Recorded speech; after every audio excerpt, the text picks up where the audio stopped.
Mais pourquoi on fait nos besoins dans l'eau potable? Mais en quoi c'est un problème? Et quelles sont les solutions?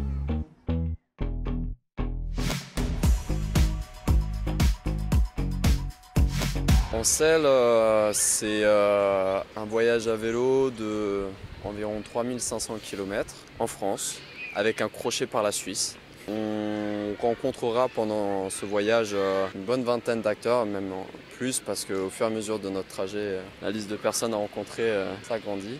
On interviewe les personnes qu'on rencontre, donc on prend des temps avec des micros autour d'une table et on leur fait parler de leur domaine de spécialité. Et l'idée derrière est de monter un podcast qui puisse parler de tous ces enjeux au niveau de nos excrétions, au niveau des toilettes. On essaye de faire un tour assez exhaustif des personnes qui parlent d'assainissement, qui vont questionner donc l'histoire de l'assainissement en France et les techniques d'assainissement et quelles solutions d'assainissement seraient plus durables et soutenables.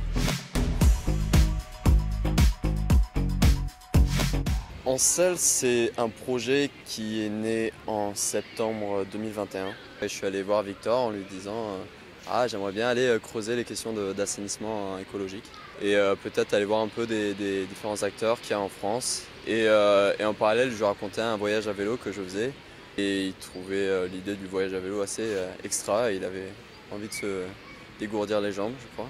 Je pense que l'idée principale, c'est qu'en fait, on a appris certaines choses à l'école. Et puis même au travail, en fait, on est assez vite la tête dans le guidon et on ne prend pas beaucoup de recul sur nos pratiques. Et puis on avait un peu en tête cette idée qu'il y avait une autre manière de faire de l'assainissement et que même avant, on faisait autrement. Avant qu'on crée toutes les stations d'épuration, tous les réseaux de tout à l'égout par exemple. Et du coup on s'est dit on va aller questionner ça. Et donc on s'est dit qu'il y avait quelque chose à explorer, à la fois sur le point de vue technique mais aussi sur le point de vue social, où en fait l'assainissement et les excrétions c'est avant tout une représentation sociale. On s'est dit avant de vouloir changer ça chez les gens, il faut déjà qu'on change ça chez nous. Et qu'on arrive à avoir une autre vision, une autre perception de ce que sont nos excrétions et de ne plus les considérer finalement comme de la pollution, mais plutôt comme une richesse et des ressources qu'on peut revaloriser derrière.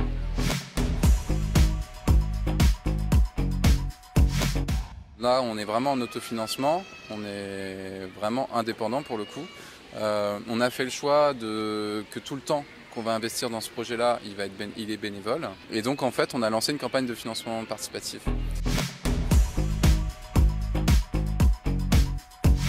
Le premier objectif des témoignages, c'est de monter un podcast. Derrière, on va récolter beaucoup plus de matière en fait que ce qu'on va en utiliser pour ce podcast. Donc après, on a évoqué écrire un livre et tout. Bon, on peut fantasmer plein de choses sur l'après-voyage. Pour le moment, on va essayer de se concentrer sur un chouette podcast. Et aussi, on alimente un blog sur lequel on écrit des articles et on essaye de faire des fiches portraits des acteurs qu'on rencontre. Donc voilà, ça c'est du contenu qui est accessible à tout le monde.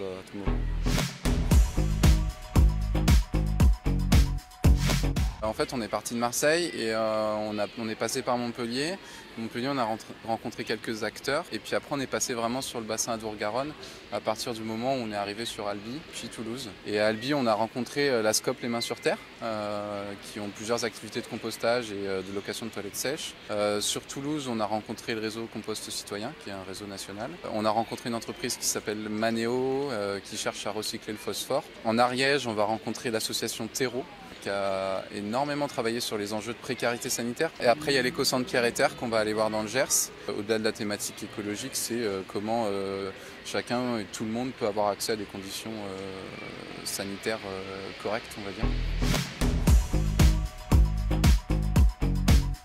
L'idée, c'est de faire des épisodes autour peut-être de 20-30 minutes, ce qui est déjà quand même assez conséquent, mais qui demandera un travail de montage pour réussir à faire des épisodes qui puissent parler à tout le monde, quelqu'un qui n'a jamais entendu parler de qu'est-ce que c'est l'assainissement, qu'on puisse le prendre avec nous et l'emmener à prendre conscience des questions d'assainissement.